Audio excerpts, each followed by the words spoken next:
गोपालं वृन्दारण्यपुरन्दरं श्रीगोविन्दं प्रपद्येऽहं दीनानुग्रहकारकम् वन्दे मुकुन्दमरविन्ददलायताक्षम् कुन्देन्दुशङ्खदशनं शिशुगोपवेशम् इन्द्रादिदेवगणवन्दितपादपीठम् वृन्दावनालयमहं वसुदेवसूनुम् नवजलधरवरणं चम्पकोद्भासिकरणं विकसितनलिनाशियं विस्फुरन्मन्दहास्यम् कनकरुचिदुकूलं चारुलभावशूलम्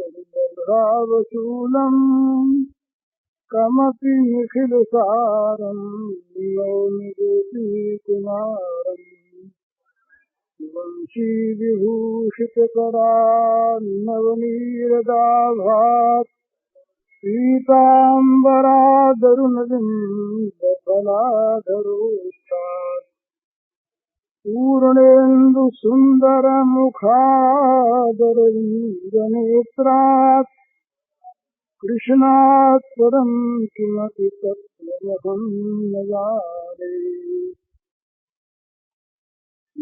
राममय सब जग जानी करूं प्रणाम जोर गिर पाए।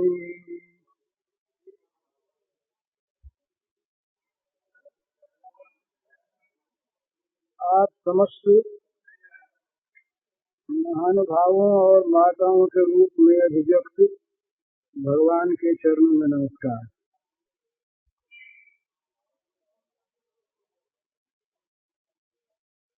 एक प्रश्न है, सर्वत्र भगवान को देखते हुए समता का व्यवहार कैसे किया जाए। संक्षेप में इसका उत्तर पहले दे दिया जाए। समता मन में रहती है, व्यवहार में नहीं रहती। जैसे अपना शरीर है और शरीर में पैर से लेकर चोटी तक सब जगह समान आत्म भावना है। कहीं भी हमारा मन में विषमता का जरा भी भाव नहीं है। अगर पैर में चोट लगेगी हमको लगेगी, सिर पर लगेगी हमको लगेगी। हम पैर को, सिर को, सबको बचाना चाहेंगे, सबकी रक्षा करना चाहेंगे। किसी भी अंग की अवहेलना हम नहीं करेंगे, लापरवाही नहीं करेंगे। किसी भी अंग को जानबूझकर हम दुख नहीं देंगे। एक अंग पर विपत्ति पड़ने पर सारे अंगों को उसके ठीक होने में लगा देंगे। ये बिल्कुल शारीरिक शास्त्र का एक नियम है। शरीर में कहीं अगर फोड़ा हो गया, कमी आ गई कोई, तो शरीर के सारे अवयव अपने आप उस अंग को ठीक करने में लग जाते हैं, स्वाभाविक। इसलिए शरीर में कहीं भी हमारी विषमता नहीं है, विषमता का भाव नहीं है। परंतु का क्या व्यवहार एक साथ कर सकते हैं। जहाँ जो काम जिस अंग से होना है उसी से होना है, दूसरे अंग से हो नहीं सकता। और यदि कोई करने जाता है तो या तो पागल है, या किसी बीमारी से ग्रस्त है, या मूर्ख है। कोई अगर हाथ से चलना चाहे, पैर से लेन देन करना चाहे, तो मूर्खता, वो लोग कहेंगे तो पशुवत व्यवहार करता है। अंगों में आत्मभाव में कहीं भेद नहीं, और हाथ का काम हाथ से। अपने तो हमारे हिंदू शास्त्र के अनुसार तो दाएं बाएं हाथ में भेद है व्यवहार में। बाएं हाथ से हम खाते नहीं, और दाएं हाथ से हम शौच जाकर धोते नहीं। शौच जाकर हम धोएंगे बाएं हाथ से और खाएंगे हम दाहिने हाथ से। परंतु क्या हाथ में चोट लगने पर दाएं बाएं का भेद होता है दर्द होने में, रक्षा करने में? तो समता जो होती है वो व्यवहार में नहीं होती। एक बात बहुत ध्यान में रखने की है बड़ा, वो ये है कि जगत की उत्पत्ति होती है तब जब प्रकृति में विषमता आती है। ये सृष्टि का तत्व है। जहाँ पर प्रकृति साम्य है, जहाँ पर तीनों गुण समान हो गए, वहाँ महाप्रलय हो जाएगा, प्रकृति रहेगी नहीं, ये संसार रहेगा नहीं। संसार तब उत्पन्न होता है जब प्रकृति में विक्षोभ होकर विषमता होती है। गर्भाशय में यदि रक्त ठीक रहे, उसमें कोई क्षोभ न हो, तो बच्चा नहीं पैदा होता। गर्भाधान होने पर उसमें एक विक्षोभ होता है, विकार पैदा होता है, तब बच्चा उसमें बनता है। तो तस्मिन् गर्भं दधाम्यहम्, भगवान ने कहा कि प्रकृति में मैं अपने संकल्प से स्थापना करता हूँ गर्भ की। जब भगवान संकल्प करते हैं कि ये जगत बने, सृष्टि बने, तो भगवान का ये संकल्प प्रकृति में विक्षोभ पैदा करता है, विषमता आती है, तब जगत बनता है। तो जब तक प्रकृति है और जब तक जगत है, तब तक हम चाहे किसी अंश में अर्थ साम्य कर दें। आज जो संसार में एक लहर चली है ना, अर्थ साम्य हो और श्रेणी न रहे, वर्ग न रहे और धन सबके पास समान हो। थोड़ी देर के लिए मान लीजिए भी होता नहीं है, सब हुकूमत नहीं कर सकते, सब में हुकूमत करने का बल नहीं है, बुद्धि नहीं है, विज्ञान नहीं है। अगर किसी न्यायालय में जज के स्थान पर कोई आदमी सब एक से, तो सबका समान अधिकार, किसी मूर्ख को बैठा दिया जाए तो क्या करेगा? सबकी बुद्धि एक सी नहीं, सबके विचार एक से नहीं, सबके शक्ति शरीर की एक सी नहीं, सबके मन की शक्ति एक सी नहीं, सबका कद एक सा नहीं, सबके खान पान की रुचि एक सी नहीं। ये जगत का जो वैचित्र्य है, ये भगवान लीलामय का ये लीला क्षेत्र, इसमें एक चीज भी ऐसी नहीं है जो दूसरे से पूरी समान मिलती हो। ये जगत की जो विषमता है ना, ये तो हमारे सामने नाच रही है। कोई आदमी जगत की विषमता को मिटाना चाहे तो वो पागल है, मिट नहीं सकती। जगत की विषमता मिट नहीं सकती, ये तो रहेगी सब समान, सब बात में हो नहीं सकते। अर्थ साम्य किसी अंश में हो जाए, और वो होना बहुत अंश में ठीक भी है। जब समाज में, जब राष्ट्रों में इस प्रकार की स्थिति उत्पन्न हो जाती है कि किसी एक श्रेणी के पास, किसी एक वर्ग के पास बहुत धन इकट्ठा हो जाता है और दूसरा वर्ग, बड़ा समुदाय जब अर्थहीन हो जाता है, तब समाज में एक क्रांति उत्पन्न होती है। ये आज की बात नहीं है, हमेशा की बात है। और हमारे यहाँ श्रीमद् भागवत में, जिन लोगों ने नहीं सुना वो सुन लें, श्रीमद् भागवत में इतना बढ़िया साम्यवाद है जो कहीं किसी कम्युनिज्म में आज तक नहीं हुआ। भागवत में आज की बात नहीं, नारद जी के वाक्य हैं, यावत् बृहेत जठरम तावत् सत्वम हि देहिनाम, यावत् बृहेत जठरम तावत् सत्वम हि देहिनाम, अधिकम योऽभिमन्येत स स्तेनो दंडमर्हति। इसका अर्थ यह है, शब्दार्थ, कि जितने से पेट भरे उतने पर तुम्हारा अधिकार है। यावत् बृहेत जठरम तावत् सत्वम हि देहिनाम, अधिकम योऽभिमन्येत, इससे ज्यादा पर जो अपना अधिकार मानता है, स स्तेनो दंडमर्हति, वो चोर है, उसको दंड मिलना चाहिए। अब इससे बढ़िया समयवाद कहाँ होगा। हम कहते हैं कि भाई समाज के पास जो सरप्लस, जो किसी व्यक्ति के पास सरप्लस है वो समाज का, ये आज का समाजवाद है। हमारे यहाँ कभी सरप्लस का कोई प्रश्न ही नहीं है, तुम्हारा है ही नहीं। जितने से पेट भरे उतने पर तुम्हारा हक है, सो भी उन सबको देने के बाद। ये गीता का एक श्लोक है, गीता से सिद्ध है भला, गीता से। यज्ञ शिष्टासन संतो मुच्यन्ते सर्वकिल विषयी भुंजते ते त्वहं पापा ये पतन्त्यात्म कारणात्। यज्ञ से बचा हुआ जो खाता है उसके सारे पाप नाश होते हैं, और जो केवल अपने लिए कमाता खाता है वो पाप खाता है। ये गीता का श्लोक, इसका व्यापक अर्थ। ये यज्ञ माने क्या है?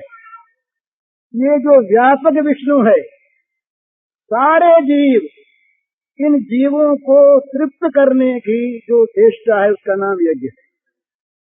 समस्त भूत प्राणी, केवल मानव नहीं। हमारे यहाँ पंच महायज्ञ जो है ना, ये वैज्ञानिक चीज, बड़ी सुंदर चीज। देवता, ऋषि, पितर, मनुष्य और इतर प्राणी। आज का मानव तो भूल गया, वो कहता केवल मानव का हित हो, चाहे मारे जाए, गाय चाहे मारी जाए, कोई हर्ज नहीं, लिबर्टीज में सबका काम लिया जाएगा, पर मानव का हित हो। हमारे यहाँ कहते नहीं, रोज का यज्ञ हमारे यहाँ का हिंदू शास्त्र में, आर्य शास्त्र में बड़ी ऊंची चीज। देवता को दो, ऋषि को दो, पितरों को दो, मनुष्यों को दो, तो सारे प्राणियों को दो, और जो बचे तो खाओ। देवता अगर काम करना छोड़ दे, ठीक समय पर बरसात न हो, सूरज के तेज में कमी ज्यादा आ जाए, चंद्रमा ठीक न उगे, बाढ़ आने लगे, बहुत ज्यादा वर्षा हो ही नहीं, आंधी तूफान आने लगे, चारों तरफ आग लग जाए, कि देवताओं में व्यतिक्रम हो जाए तो क्या होगा? नष्ट होगा संसार। तो देवताओं को खुश रखो, एक बात। दूसरी बात, जो ऋषि तमाम जीवन ज्ञान का अर्जन करके ज्ञान दान देते हैं, उन ऋषियों की सेवा करो। जो ऋषि हो चुके हैं उनकी, और जो वर्तमान में उनकी। रसा में आज क्या है, जितने ये वैज्ञानिक जो अच्छे अच्छे लोग हैं, उनके लिए अलग कॉलोनी बसी हुई है, उनका अलग इंतजाम है। उनके आज बच्चा हुआ, खबर आ जाएगी, उसके लिए दूध का इंतजाम हो गया। उनको अपने विज्ञान की गवेषणा के सिवा दूसरी चिंता न करनी पड़े, सारी चिंता स्टेट करे, और वो केवल अपने विज्ञान के अन्वेषण में लगे रहें। ऋषि पूजा हमारे यहाँ है। जो ऋषि पहले हो चुके हैं, जिन ऋषियों ने तमाम जीवन केवल ज्ञान का अर्जन करके ज्ञान दान दिया, और जो अभी ऐसे ऋषि हैं, उन सब की समाज सेवा करे, ये ऋषि यज्ञ है। तीसरा पिता यज्ञ है। जिन माता पिताओं ने हमको पाला, जिन माता पिताओं के स्नेह से हम इतने बड़े हुए, हम जी सके संसार में, उन माता पिता की सेवा, जो मर चुके उनकी सेवा करें, और जो जीवित है उनकी सेवा करें, ये पितर यज्ञ। चौथा है मनुष्य यज्ञ। कोई मनुष्य ये नहीं कह सकता कि मैं अकेला जी सकता हूँ। सब मनुष्यों को सबके सहयोग की आवश्यकता है। सब तरह के काम करने वाले आदमी चाहिए। तो सबका जब सहयोग है, तो सबको सबका परस्पर पेट भरना है, सबको सबका हिस्सा देना है। ये हिस्सा देना ये मानव यज्ञ है। चौथा है पांचवा भूत यज्ञ। इसको आज सबने छोड़ दिया। ये दूसरे प्राणियों की सेवा। एक बड़े अच्छे वैज्ञानिक ने ये बात लिखी है कि अगर जगत में सांप न होते तो विषैली गैस इतनी फैल जाती कि सारे जनसमूह नष्ट हो जाते। सांप विषैली गैस पीते हैं, तमाम जितनी विषैली गैस पैदा हुई सांप पी गए। अब सांप के समान बुरा जानवर कोई नहीं समझता। दिखते हैं, दिखता तो मारने दौड़ते हम लोग, पर वो सांप जगत में रहकर हम लोगों की जान बचाता है विषैली गैस पीकर। इसलिए हम लोगों को यहाँ कहा कि भूत यज्ञ में सारे प्राणियों की सेवा करो, कोई भी प्राणी तुम्हारी सेवा से बचे नहीं। इस प्रकार देवता, ऋषि, पितर, मनुष्य और सारे प्राणी, इन सब को जो सबका हिस्सा देने, इसका नाम यज्ञ है। यज्ञ शिष्टाचार संतो, कि ये सब का हिस्सा देकर जो बच जाए अपने लिए उसको प्रसाद रूप में खाना, ये तो है यज्ञावशेष भोजन। इससे पाप का नाश होता है। जो केवल खुद अपने लिए कमाता है और विलास में उड़ाता है और भोग करता है, भगवान कहते हैं वो पाप खाता है, पाप खाता है। ये गीता में इतना बड़ा धन्यवाद कहाँ होगा। तो ये बात ठीक है कि सबको देना चाहिए, सबको दे के खाना चाहिए। और ये मैं तो ऐसा मानता हूँ कि सुखियों के पास जो सुख है ये दुखियों से उधार लिया हुआ है। तो सुखियों को चाहिए कि अपना सुख दुखियों को ब्याज समेत बांटते रहे, तब तो सुख रहेगा सबका। और केवल हम सुख चाहें, हम सुख भोगें और जगत सब दुखी हो जाए तो हम अकेले सुख कभी भोग नहीं सकते। दुख हमारे ऊपर आवेगा और बड़ी बुरी हालत में हमको डाल देगा। तो ये बात ठीक है, हम सबकी सेवा करें, सबका हक दें, परंतु हम चाहें कि सब बातों में हम सबको समान कर दें, असंभव बात है, न कोई आज तक कर सका।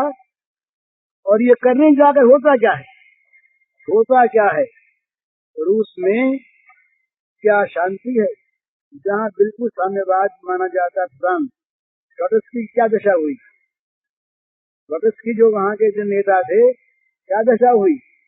उसके बाद स्टालिन की मरने के बाद क्या दशा हुई, इनका नाम मत लो तो नाम लेगा तुम सब चलेगा।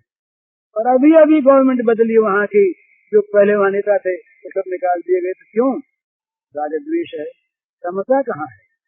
समता होती है मन में। तुलसी ममता राम सो समता सब संसार, रागन रोशन दोष दुख दास भय भवपात। एक दुआ समझ लीजिए, सारा काम हो जाएगा। तुलसीदास जी कहते हैं तुलसी ममता राम सो तो समता सब संसार, सारे संसार में तो समता करो। समता करो कैसे, आत्म भावना से, सब के सब भगवान के रूप हैं ये समझकर सबके साथ व्यवहार करो। पर व्यवहार में विषमता आवेगी, सामने माँ आई सामने स्त्री आई, दोनों में भगवान समझो, दोनों में भगवान हैं, दोनों के अंग एक से हैं, दोनों के अवयव एक से हैं। परंतु हम सब जानते हैं माँ को देख के हमारे मन में क्या भाव आता है और पत्नी को देख के क्या भाव आता है। दोनों स्त्रियां हैं, दोनों के समान अंग हैं, समान अवयव हैं, परंतु ये भाव विषमता क्यों है। ज्ञान हम में, विवेक हम में है, हम पशु नहीं हैं। इसलिए ये भेद जो है ना व्यवहार का, ये आवश्यक है। भाई सोना सोना एक भाव है, एक सोने की किसी के पास कंठी हो और किसी के पास सोने के कड़े हो, कड़े और कंठी में अगर समान वजन का सोना हो तो एक सा हो, दोनों की कीमत एक होगी। कीमत में समता है, सोने में समता है, तत्वों में समता है, परमार्थ में समता है। परंतु कोई कहे कि हाथ के कड़े को गले में पहन लो, पहन नहीं सकेगा, पहन जाएगा फांसी लग जाएगी, मर जाएगा। और कोई कहेगा गले की कंठी को हाथ में लटकाए फिरो, तो लोग कहेंगे पागल हो गया। सोने में समता है, कीमत में समता है, व्यवहार में समता नहीं। लोटा थाली दोनों पीतल, पर कोई कहे कि हम पाखाने में थाली ले जाएंगे, थाली भी वही सोना, लोटा भी दोनों की कीमत एक से, दोनों पीतल एक से। अरे दोनों तो एक से हैं, पर व्यवहार तो व्यवहार तो होगा उसके आकार प्रकार के अनुसार। तो तुलसी ममता आराम सो, जगत में अगर ममता करेंगे तब तो समता रहेगी नहीं। जगत में ममता करेंगे समता नहीं रहेगी, ये मेरा तो ये पराया, समता गई। तो जगत में तो समता करें, और ममता करें भगवान में। तुलसी ममता राम सो तो समता सब संसार। राम से ममता तो संसार में समता तो क्या होगा? जहाँ संसार में समता आई वहाँ दो बात नष्ट हो जाएगी। जो दो बात सारे अनर्थों की जड़ है, राग और द्वेष। राग द्वेष को लेकर के ही ये सारे के सारे अनर्थ और पाप होते हैं। राग से काम उत्पन्न होता है, द्वेष से क्रोध उत्पन्न होता है। राग से सेवा होती है और द्वेष से आगे जाकर के द्रोह होता है, बैर होता है। तो इसलिए ये राग द्वेष बंधन करने वाले हैं। तो राग द्वेष कहाँ रहेंगे? जहाँ समता नहीं रहेंगी वहाँ ये मेरा तो ये पराया, ये दूसरे का भी मेरा हो जाए। तो ये मकान है तो अच्छा अपने मोल ले लें, या इसकी घाटा लग जाए तो चलो अच्छा वो हमारे आ जाए। सोचते हैं ऐसा, हम सोचा करते हैं अपने मकान के बगल में तो एक मकान है, बोले अपनी जगह कम है, इसकी जगह बड़ी अच्छी है, तो क्या करें? छल बल करें, कौशल करें, तो कोई इसके बदले लगा दें, या भगवान करे है भगवान इसको घाटा लग जाए, इसको मकान बेचना पड़े और हम खरीद लें। सोचते हैं ऐसा हम लोग, चाहे मन से इस शब्दों क्या न कहें, कहते हैं भगवान से बहुत वैसा कहते हैं, तो द्वेष हो गया ना। तो अगर समता होगी तो अरे मकान इसका हमारा एक ही चीज है, न इसमें हम रहेंगे न ये रहेगा, मरने पर दोनों के छूट जाएंगे। तो जहाँ समता होगी राग द्वेष नहीं होगा, राग द्वेष नहीं होगा तो क्या होगा? राग न रोष न दोष दुख। दोष कहते हैं पाप को, बुरे आचरण को, दूषित कर्म को। तो जहाँ राग नहीं द्वेष नहीं वहाँ दोष नहीं होगा, दूषित कर्म नहीं होगा। और दुख होता है पाप से, तो दोष नहीं होगा, दुख नहीं होगा। दुख नहीं होगा, राग द्वेष छूट गए तो क्या होगा? दास भय भव पार, भव सागर से पार हो जाएंगे। एक दोहे में तुलसीदास जी ने सारी बात कह दी। तुलसी ममता राम सो समता सब संसार। राग न रोष न दोष दुख, दास भय भव पार। ममता करो राम से और समता करो संसार में, तो क्या होगा? राग द्वेष नहीं रहेंगे। राग द्वेष नहीं रहेंगे तो पाप नहीं होगा, पाप नहीं होगा तो दुख नहीं आवेंगे, दुख नहीं आवेंगे भवसागर से पार हो जाओगे, सीधी बात। इसलिए उन प्रश्नकर्ता से ये उत्तर में कहना है कि सबको भगवान में देखने पर ही समता का व्यवहार होगा, नहीं होगा। जहाँ तक अपना पराया देखते हैं समता नहीं होगी। सब में एक आत्मा हम देखेंगे समता आ जाएगी, सब में एक भगवान देखेंगे समता आ जाएगी। तो जहाँ सब में भगवान देखना है तो वही समता रहेगी, जहाँ सब में अलग अलग देखेंगे समता नहीं रहेगी। तो ये प्रश्न ही आपका ठीक नहीं है। प्रश्न का उत्तर यही है कि जहाँ समता है, जहाँ भगवत दर्शन है वही समता नहीं, समता नहीं। दूसरी बात, दूसरा प्रश्न एक और है, वो ये है, बड़ा सुंदर है, टाइम तो होने को है। वो कहते हैं कि भाई भगवान को अगर कोई भजे तो भगवान अपने हो जाते हैं, ये सत्य है क्या? तीन प्रश्न हम कहते हैं सत्य, सर्वथा सत्य है, भगवान अपने हो जाते हैं। दूसरी बात क्या पूछते हैं कि अपने होकर वो क्या करते हैं? इसका उत्तर है कि हम जो चाहते हैं तो वो करते हैं। तीसरा प्रश्न बड़ा सुंदर प्रश्न है कि हमको क्या चाहना चाहिए? इसका उत्तर ये है कि उनकी चाह को चाहना चाहिए। तीन बात, भगवान हम जिसको अपना मानते हैं, भगवान को भगवान अपना हो जाते हैं। ये इसका दृष्टांत दूंगा मैं आपको।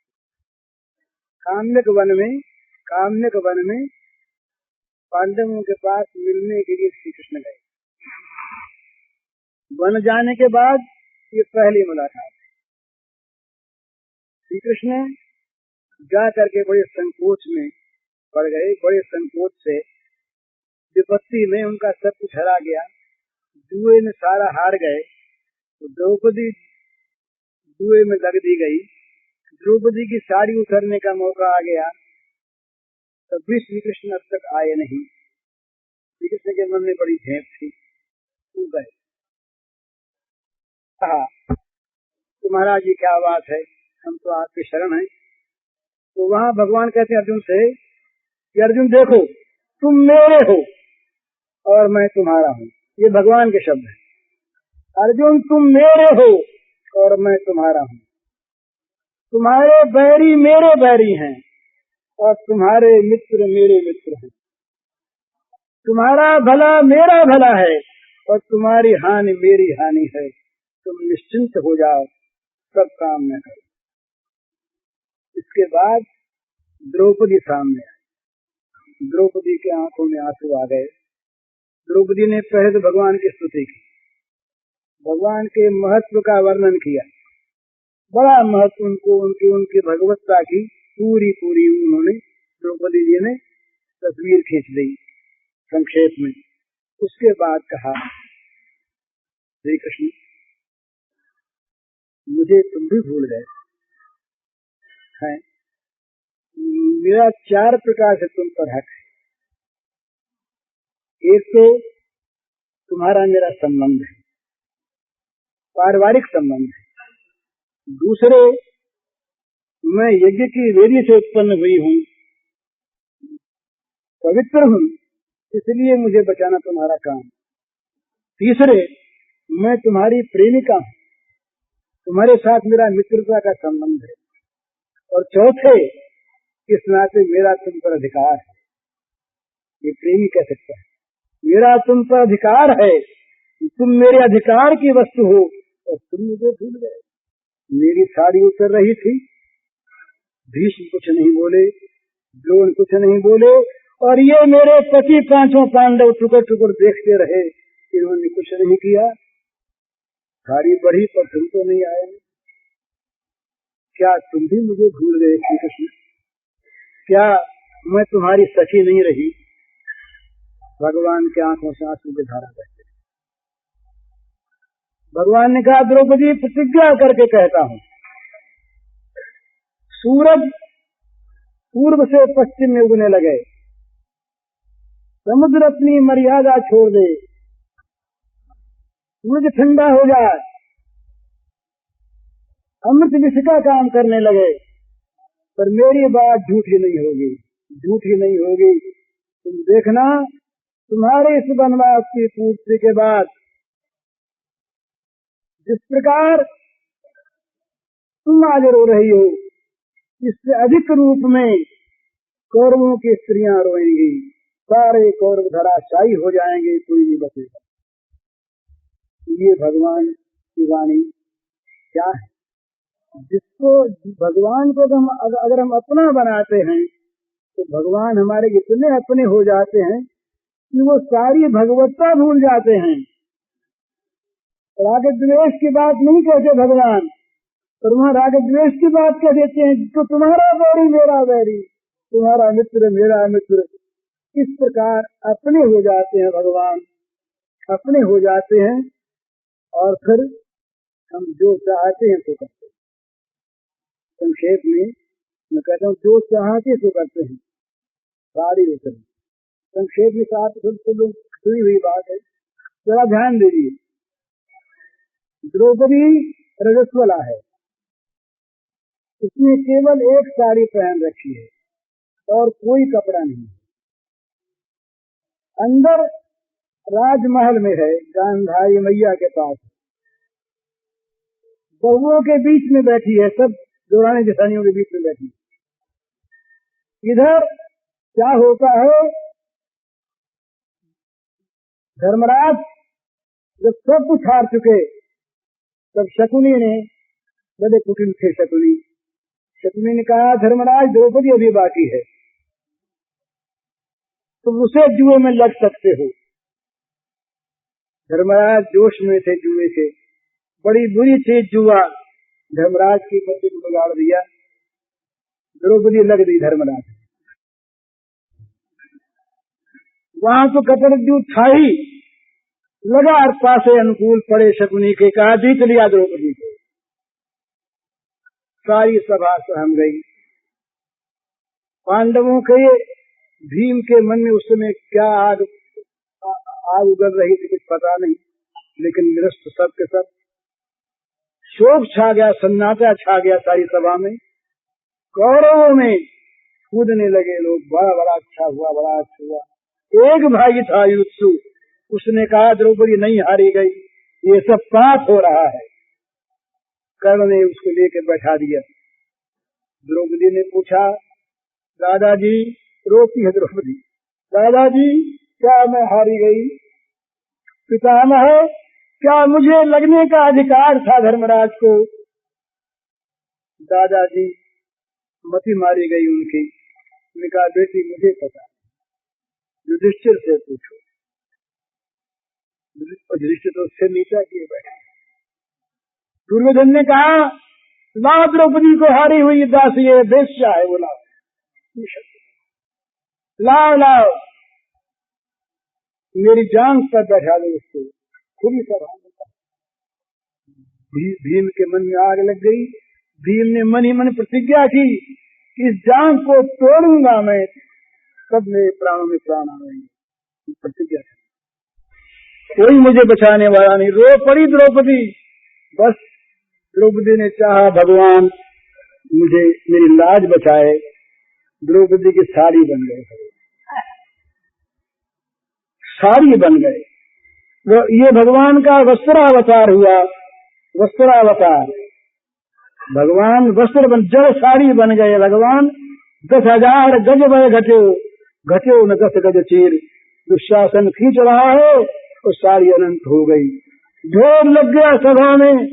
यहाँ तक दशा पहुंची कि खींचते खींचते दुशासन की भुजाएं थक गई।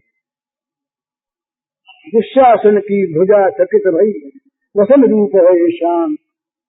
थक के पसीने पसीने होकर हार कर दुशासन बैठ गया। भगवान ने क्या किया? द्रौपदी ने चाहा था मेरी साड़ी रहे, भगवान साड़ी बने। अब तीसरी बात, भगवान से हम क्या चाहें? वो चाहो जो उनकी चाहो। हम जहाँ भगवान से अपनी चाह पूरी करवाना चाहते हैं, भगवान कर देते हैं, पर हम भगवान के महत्व को समझते नहीं। भगवान न मालूम हमें क्या देना चाहते हैं। हम मामूली चीज को मांग कर भगवान का, और फिर भगवान से मांगे। एक कथा आती है कि ये द्रौपदी अर्जुन वाली बात सब हो चुकी, तो एक दिन अर्जुन को साथ लेकर के भगवान घूमने निकले।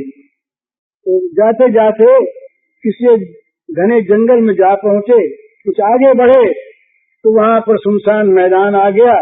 कहीं पेड़ नहीं, पत्ता नहीं, बड़ी गर्म हवा चल रही थी। ग्रीष्म ऋतु, बड़ी प्यास लगी, कहीं पानी नहीं। अर्जुन ने कहा महाराज बड़ी प्यास लगी, पानी नहीं। बोले भाई पता लगाओ कहीं। तो दूर पर एक झोंपड़ी दिखाई दी।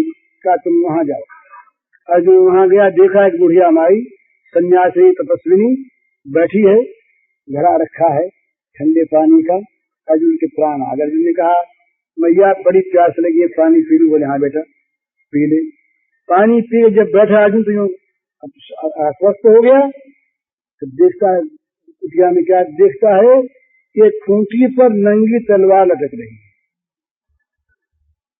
अर्जुन ने सोचा कि ये तपस्विनी बुढ़िया मैया 80 वर्ष की डोकरी, इसके पास कोई सामान नहीं, इसने तलवार क्यों टांग रखी है?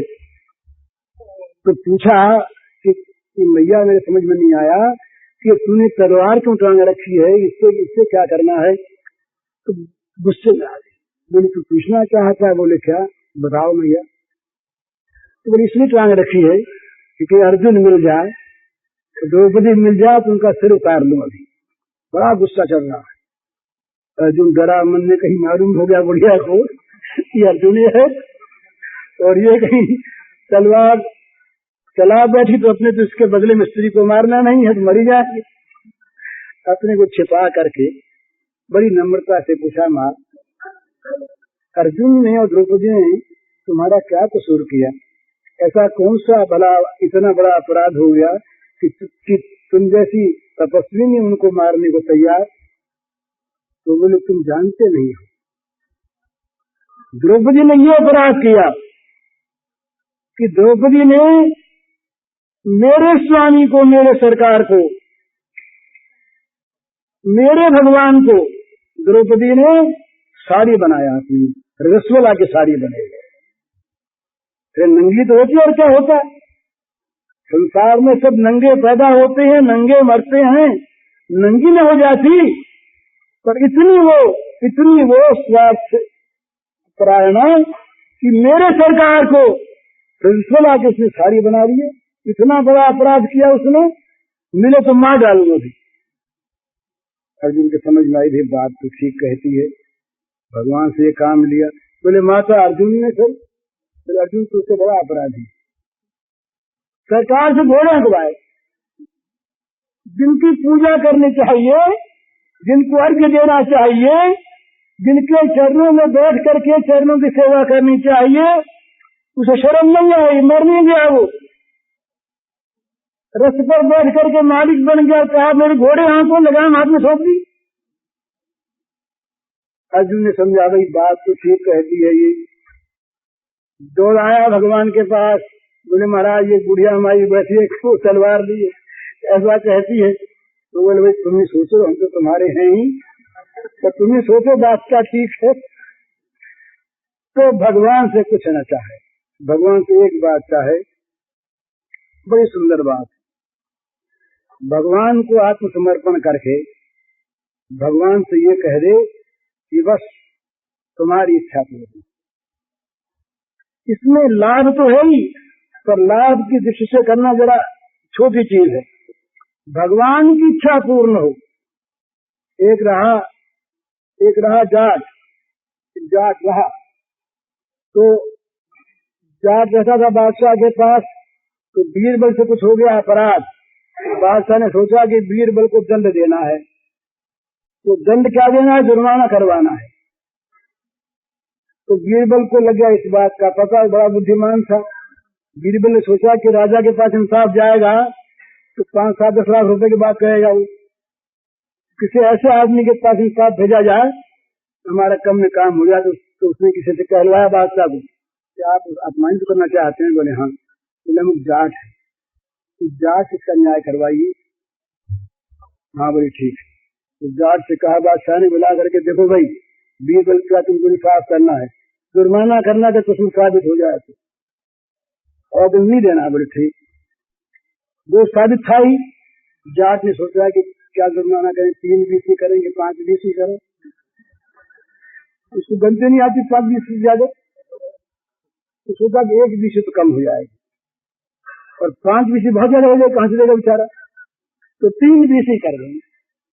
तो 60 रुपये जुर्माना कर दिया। तो जो 5 बीसी से ज्यादा गनती नहीं जानता वो क्या मांगेगा? तो हम भगवान से क्या मांगेंगे? हम जितना भगवान से मांगे उतना ठहराएंगे। तो भगवान को छोड़ दें तो भगवान ने फिर अपनी मर्जी से, तो किसी बहुत बड़े आदमी से कोई आदमी कुछ मांगे, कोई इच्छा हो दो, वो क्या देगा? वो देगा अपनी हैसियत से। इसमें लाभ भी है, पर लाभ से मांगना तो प्रेम नहीं। ये मांगे कि तुम जो चाहो, तुम्हारी चाह से विपरीत मेरी चाह कभी हो नहीं, और हो तो उसे पूरी मत करना, ये भगवान से चाहो। और ये कहो कि तुम अगर मृत्यु दोगे तो तुम्हारी दी हुई मृत्यु को हम अमरता मानेंगे। तुम नरक में भेजोगे तो तुम्हारे भेजे हुए नरक को हम वैकुंठ से बढ़ करके मानेंगे। प्यारे तुम जो चाहो तो करो, तुम जहाँ रखो, जैसे रखो, जो भी करो, बस उसी में हमारा मंगल है, उसी में हम प्रसन्न हैं। ये भगवान से चाहो।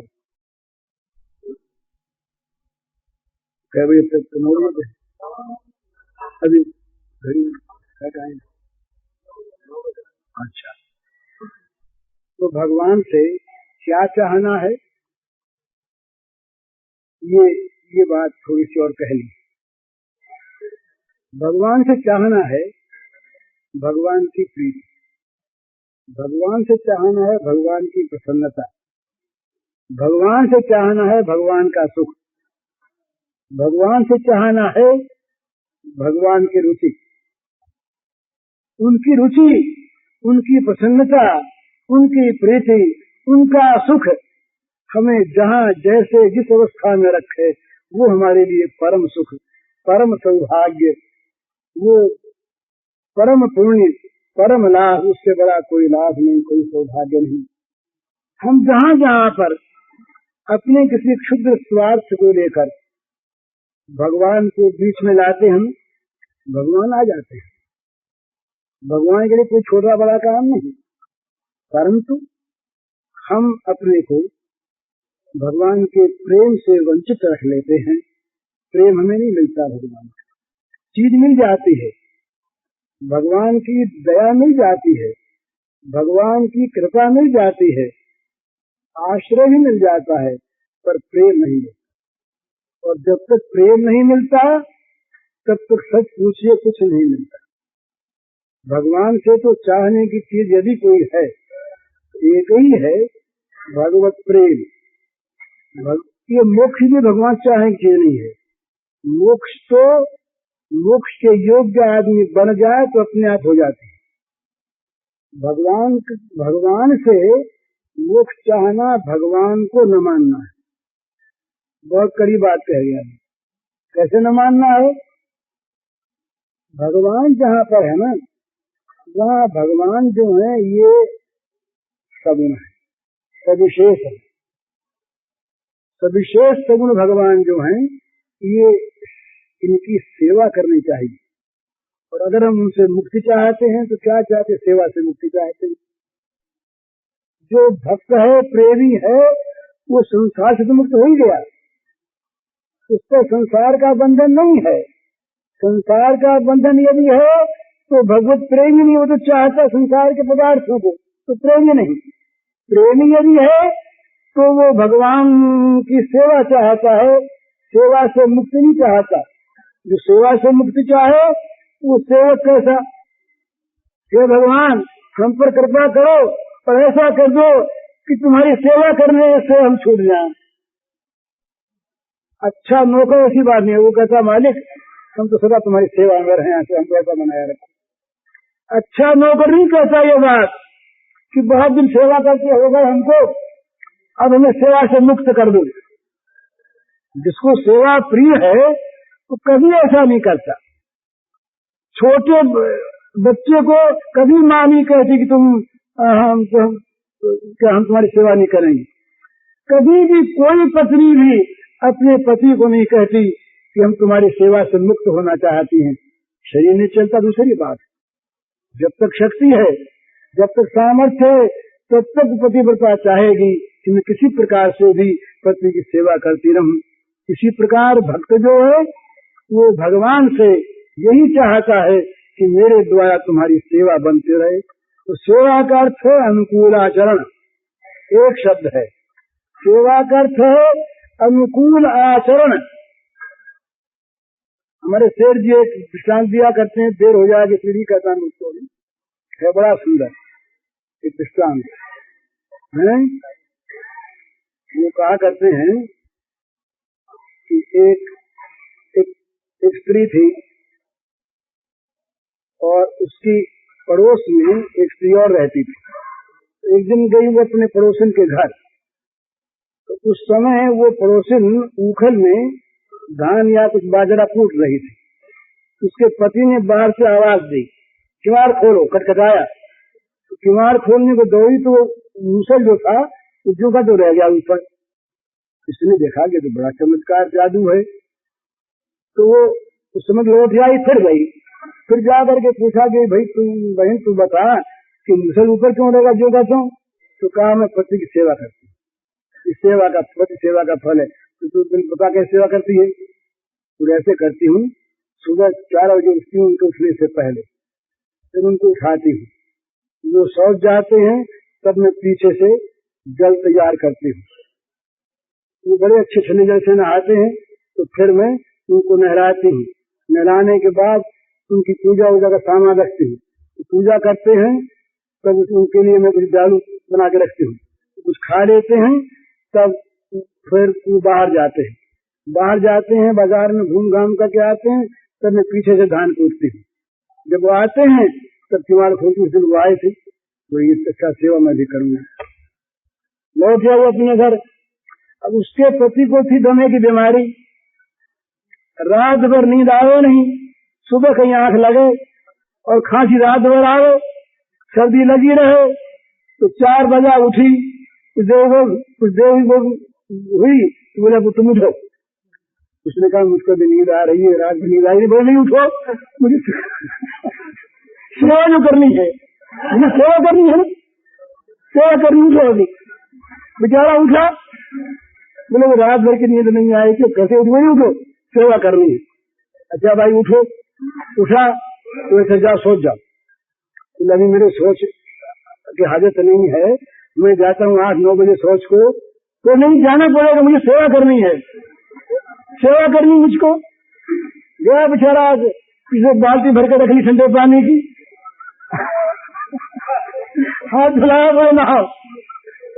बेचारा कांप गया, बोले मैं नहा नहीं सकता, ठंडा पानी, मुझे सर्दी हो जाएगी और खांसी बढ़ेगी। नहीं, सेवा करनी है मुझको, नहाओ। नहाया बेचारा, कांपता, बोले अच्छा पूजा करने को बैठो। वो कहीं पूजा करते ही नहीं, बोले मुझे पूजा आती नहीं भली मानस। बोले नहीं, सेवा करूंगी मैं, पूजा करनी पड़ेगी। बैठ गया, इस तरह से 8 घंटे बीते। तो बोले अच्छा जालू खाओ कुछ। देखा मुझे भूख नहीं है, खाऊंगा मेरी बीमारी बढ़ जाएगी, दम बढ़ जाएगा इस समय। बोले नहीं खाना पड़ेगा, सेवा में करूंगी। कुछ खाया, बोले बाहर जाओ। उसने कहा मुझसे चला जाता नहीं, मैं कैसे बाहर जाऊं? जाना पड़ेगा, जाओ कैसे नहीं, मुझे सेवा जो करनी। गया बेचारा बाहर, लौट करके आया, वो मुझसे लेके बैठी, पुकारा उसने, ये देखा था मुझे रह जाएगा जो तुम सेवा की है। वो किवाड़ खोले, उठी, मुझे हाथ पर गिरा, तो लग गई हाथ के। अब पहुंची पड़ोसन के पास, गाली बकती हुई, तूने सेवा बताई, मैंने सेवा की और मेरा हाथ टूट गया। बोले मानस, सेवा ये होती है क्या?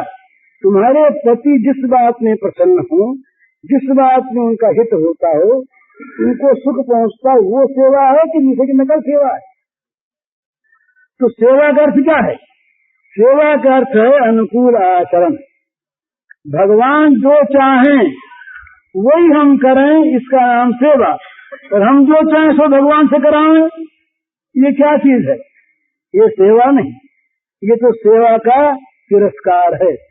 तो तीसरी बात यह है कि भगवान से क्या चाहें, ये चाहें जो भगवान चाहे, अपनी चाह भगवान की चाह में मिल जाए, इस प्रकार की। एक महाराज समय होतेला है, एक चैतन्य महाप्रभु ने एक श्लोक कहा। उसने कहा कि भाई वो भगवान चाहे मुझको हृदय से लगा ले और चाहे ठोकर मार के मुझे दूर फेंक दे, मेरे तो उनके सिवा कोई है ही नहीं। तो इसी भाव पर एक पद लिखा हुआ है, ये किसी ने ला के रख दिया, तो सुना देता हूं मैं, इसके बाद समाप्त। तुम कहती है, एक प्रेम का राधिका, एक गोपी श्री कृष्ण से कहती है, कोई भी दूर करो ठुकरावो, चाहे सारे घर से निकलवावो, खूब सतावो, पर मुझको मन से न कभी तुम बिसरावो। दूर करो ठुकरावो, चाहे प्यारे घर से निकलवावो, खूब सतावो, पर मुझको मन से न कभी तुम बिसरावो। सदा चाहती मिले रहो तुम, पर जो तुम्हें यह चाह नहीं, कभी मत मिलो। दूर रहो मुझको इसकी परवाह नहीं। सदा चाहती मिले रहो तुम, मैं तो चाहती हूँ सदा चाहती मिले रहो तुम, कर दो तुम्हें यह चाह नहीं, कभी मत मिलो दूर रहो, मुझको इसकी परवाह नहीं। सुख से सदा रहो तुम प्यारे, इसके सिवा कुछ चाह नहीं। सुख से सदा रहो तुम प्यारे, इसके सिवा कुछ चाह नहीं। दुख देते जाओ चुपके से, रखने भी दो गवाह नहीं। दुख देते जाओ चुपके से, रखने भी दो गवाह नहीं। चाहे जैसे रखो मुझे, पर मन से कभी न भूल जाओ। खूब सताओ पर मुझको मन से न कभी तुम बिसराओ। नहीं चाहती सुख में हिस्सा, ये प्रेमी साधक को कैसा बनना चाहिए, ये साधना का स्वरूप है भला। नहीं चाहती सुख में हिस्सा, नहीं चाहती धन में भाग, नहीं चाहती राय सुनो तुम, नहीं चाहती मैं अनुराग। नहीं चाहती सुख में हिस्सा, नहीं चाहती धन में भाग, नहीं चाहती राय सुनो तुम, नहीं चाहती मैं अनुराग। नहीं चाहती आदर दो तुम, नहीं चाहती आदर दो तुम, नहीं चाहती प्रेम पराग। यही चाहती भूलो मत तुम सुख से रहो, बस यही सुहाग। यही चाहती भूलो मत तुम सुख से रहो, बस यही सुहाग। अपनी चीज को चाहे जैसे बरतो, कभी न सकुचाओ। अपनी चीज को चाहे जैसे बरतो, कभी न सकुचाओ। खूब सताओ पर मुझको मन से न कभी तुम बिसराओ। यही सुहाग बड़ा भारी है, जो तुम नहीं भुलाते हो। सता सता कर निर्दयता से मुझको सदा रुलाते हो। ये सुहाग है, यही सुहाग बड़ा भारी है, जो तुम नहीं भुलाते हो। सता सता कर निर्दयता से मुझको सदा रुलाते हो। दुखों के संदेश भेजकर, दुखों के संदेश भेजकर बरबस पास बुलाते हो। ठुकराते गिर पड़ती तब तुम खुद भर स्वयं उठाते हो।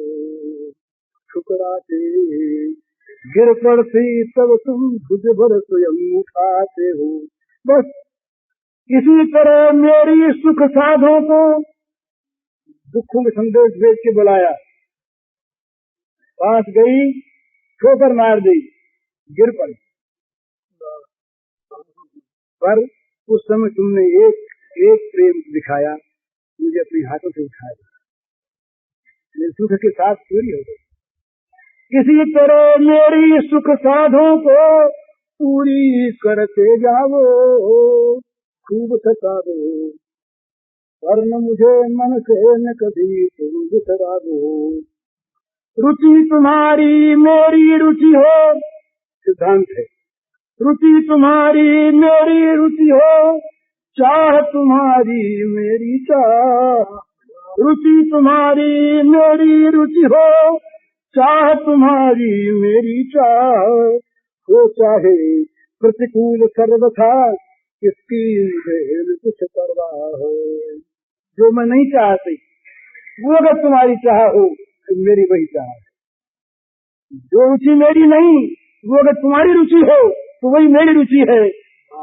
मेरी और कोई रुचि नहीं। रुचि तुम्हारी मेरी रुचि हो, चाह तुम्हारी मेरी चाह हो, चाहे प्रतिकूल सर्वथा इसकी मुझे कुछ परवाह, चाहे दम घुट जाए मुख से कभी नहीं निकलेगी आह। तुम सताओगे, दम घुटेगा, पर मैं ये कहूंगी कि प्राणनाथ तुम बड़ा प्रेम कर रहे हो, मेरे मुंह से आह नहीं निकलेगी।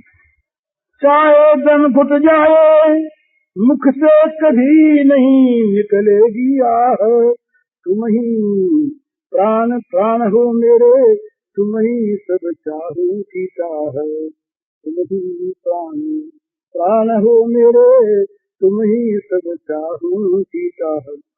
मेरा भाव नहीं बदलेगा, भले बदलते तुम जाओ, मेरा भाव नहीं बदलेगा, भले बदलते तुम जाओ, खूब सताओ पर मुझको मन से न कभी तुम बिसराओ। ये है प्रेमी की चाह। प्रेमी की चाह जो बात बात में अपने प्रेमास्पद से मांगता है, न मिलने पर नाराज होता है, अपने मन की उससे करवाना चाहता है, वो प्रेमी नहीं है, प्रेमी नहीं। वो तो जो चाहता है अपने सुख के लिए, जो चाहता है वो प्रेम नहीं, उसका नाम काम है, उसका नाम वासना है, उसका नाम भोग लालसा है, वो प्रेम नहीं। प्रेम तो केवल देना चाहता है। तो भगवान के जो प्रेमी होते हैं ना, वो इतने विचित्र जीव होते हैं कि उनसे भगवान लेने में खत्म खेल गया नहीं क्या। तो कुंज जी कहाँ गए? विजय जी महाराज के साथ बात भोगों की जरा नोट करते जाए, जो चाहे तो अपना लो, कागज वाले नोट करो, नोट। अरे कहने क्या है, भगवान इच्छा से मिलते हैं, भोग कर्म से मिलते हैं, इसलिए भगवान का मिलना सहज। एक बात, भगवान जब मिलते हैं पूरे मिलते हैं, भोग कभी पूरे मिलते हैं अधूरे मिलते हैं। दूसरी बात, भगवान मिलकर कभी अलग नहीं होते, बिछुड़ते नहीं, और भोग कभी विषय बिना रहते ही नहीं।